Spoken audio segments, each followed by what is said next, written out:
Back in 1981, when I was 3 years old, I went to the cinema for the first time to see the 1964 classic Mary Poppins. And despite the beard, the tattoos, the shaved head and all the heavy metal, I still really like that film. Also, I've never said this out loud before, but Julie Andrews as Mary Poppins, fit as fuck. And that film and the sequel, Mary Poppins Return from 2018, taught me a lot. Mainly it taught me that the working class people of London would have had more money if they spent more time working, less time fucking about doing choreographed dance routines. But an American academic, Professor Daniel Pollock Pensner, I think it is, has said that the original 1964 film is racist. Now, this film came out 55 years ago, but it doesn't surprise me it's taken until 2019 for someone to say it's racist, because 2019 is already more woke than last year, and it doesn't surprise me there are academics with nothing better to do with their fucking time than pick apart things from the past and try and find fault with it. So, the scene in question, where the racism occurs, because if you are trying to peddle an argument for the far right, what better way to do it than put it into a 2.5 hour Disney musical for kids? It's basically got Combat 18 written all over it.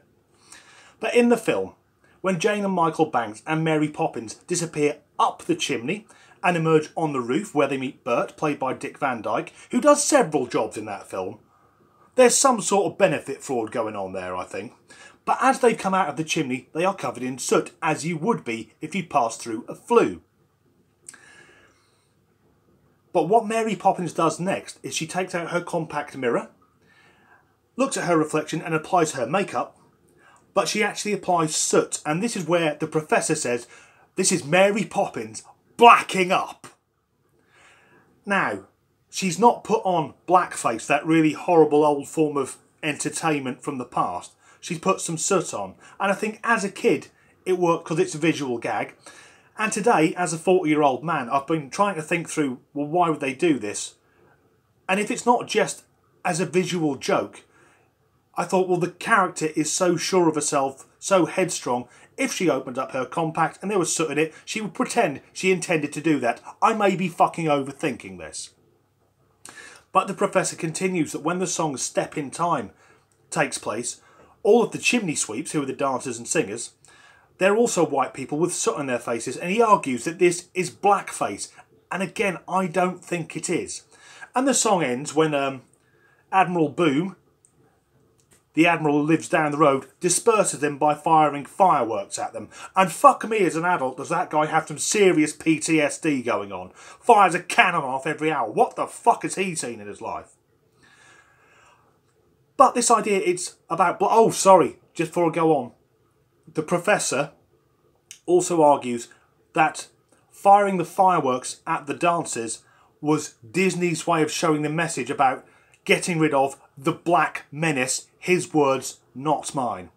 Now, you may think that's an interesting argument, although I think that's a load of fucking bullshit with someone who's got nothing better to do. So let me try and pick it apart. Why on earth would chimney sweeps in the evening at the end of the working day be covered in soot? Their fucking job was to unblock chimneys. They would be covered in soot. Does this professor think that anyone involved in manual labour in the coal industry must be a closet racist? Because I'm old enough to remember, not when there were chimney sweeps, but some people still had coal-powered fires, rather. And the coal merchants would come round with a bag of coal and they'd always be covered in soot. I mean, what else does this guy think? What about coal miners?